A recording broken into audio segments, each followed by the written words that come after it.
The story begins in a bright, quiet music room. Maya, the cellist, is a study in precision. Her world is order, the score is law, and her music is a reflection of intense discipline. She prepares her instrument with the careful reverence of a scholar. Into this focused silence bursts Chloe, the violinist, a flurry of bright energy and chaotic charm. She's late, she's vibrant, and her approach to music is entirely instinctual. Their first attempt to play together is a disaster. Maya tries to hold the steady, unyielding structure of the Bach piece, while Chloe treats the music like a wild river, rushing, soaring, and ignoring the carefully mapped banks. The notes grate against each other, a sonic representation of their incompatible personalities. Maya stops abruptly, her frustration a cold, hard wall. Chloe throws her hands up, exasperated by Maya's emotional distance. The conflict continues to simmer. Chloe desperately tries to communicate that music must feel alive. She plays a solo passage full of breathtaking, raw emotion, even if it sacrifices technical perfection. It's a plea for soul over structure. Maya counters by playing the exact same passage. Her performance is flawless, immaculate, every note a perfect diamond, but utterly cold. The inability to connect drives Chloe to the window, staring out, defeated. Maya remains at her cello, her expression unyielding, yet beneath the surface, a quiet sense of disappointment flickers. She's unable to reach her partner, but she's also unable to play the way Chloe does with fire. As Maya glances over, her attention is caught not by Chloe, but by a small, faded silver object on the strap of Chloe's violin case, a music pin, a treble clef woven into a crescent moon. An unexpected flicker of recognition crosses Maya's reserved face. With careful deliberation, she goes to her own cello case.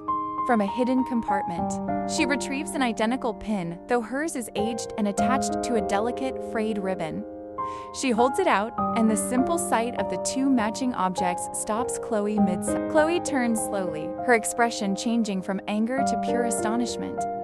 The shared symbol, a unique piece of music history, forms an instant, unexpected bridge between them. The animosity dissolves, replaced by a quiet, shared curiosity. They sit down, side by side, comparing the pins. Maya shares the pin's story. It belonged to her grandmother, a disciplined cellist who taught her the sacred respect for the classical form. Chloe reveals her pin came from her mother, who taught her to play with passion and to let the music flow from her heart. They realize their opposing styles are not flaws, but legacies, inherited from two women who may have even attended the same music program years ago. The pin is proof that they are not rivals, but distant musical sisters, destined to complete a harmony started generations before them. A gentle, unprecedented comfort settles between them. With this profound understanding, they return to their instruments. They don't look at the score, but at each other. A silent promise passes between them to truly listen. They begin the duet again. This time, the change is beautiful and immediate. Chloe grounds her passion, anchoring her playing in the structure Maya provides. Maya softens her rigidity, allowing the fire of Chloe's expressiveness to infuse her cello with warmth. Their playing becomes a true conversation, a blend of discipline and soul. They communicate not through words, but with shared glances and subtle musical cues. The performance swells into a perfect, resonant blend. The final, perfect note fades into a comfortable silence. They lower their instruments, their eyes meeting in a gaze of deep respect and gentle admiration. Chloe smiles sincerely. Maya returns it with a rare, genuine warmth. As they pack their instruments, the music pins lie together on the table, side by side. The tension is gone, replaced by an easy camaraderie. They leave the practice room together, talking quietly.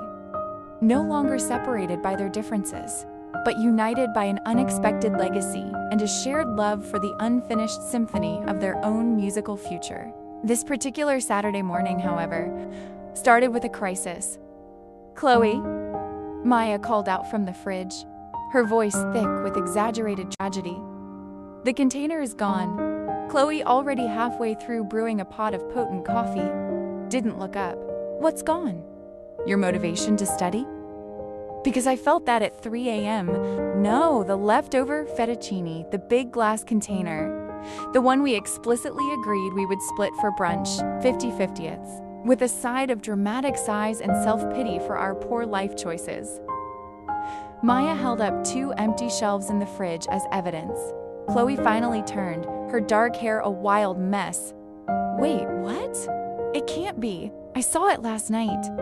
I put a post-it on it that said, "Hands off Chloe's portion included," and signed it with a little intimidating skull drawing.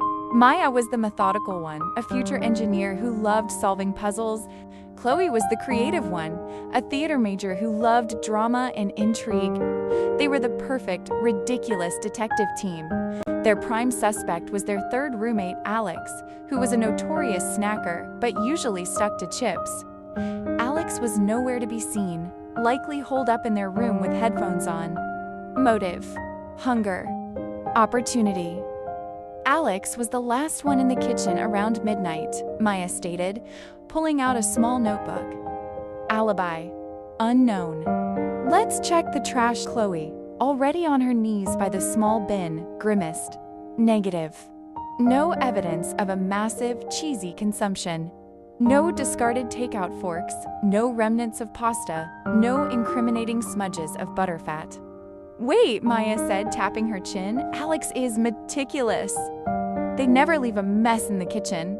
If they were the culprit, they'd have eaten it in their room.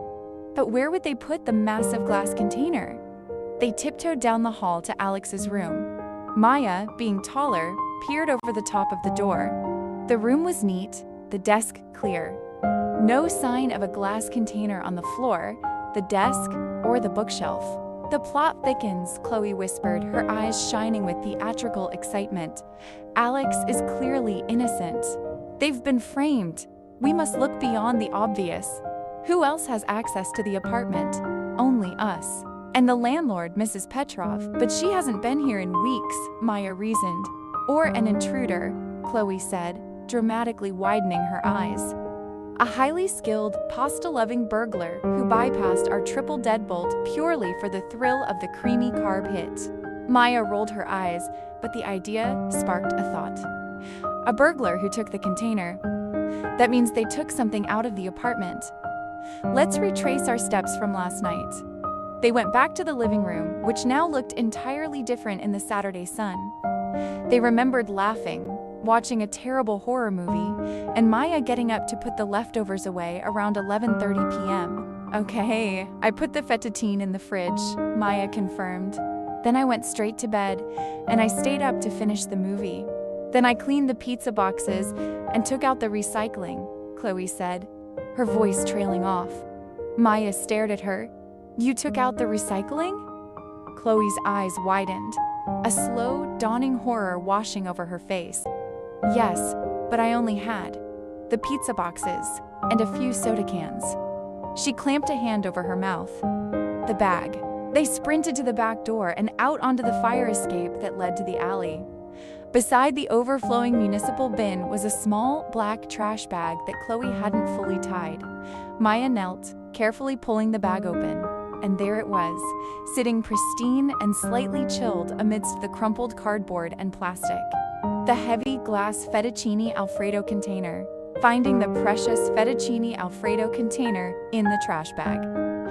Chloe confessed to a moment of autopilot, having accidentally tossed the entire glass dish with the recycling. Maya, lifting the perfectly preserved, chili contents, laughed. It appears the only criminal in this case of the forgotten fettuccine was a highly skilled, carbohydrate-confused theater major. I'm starving for some leftover-based redemption.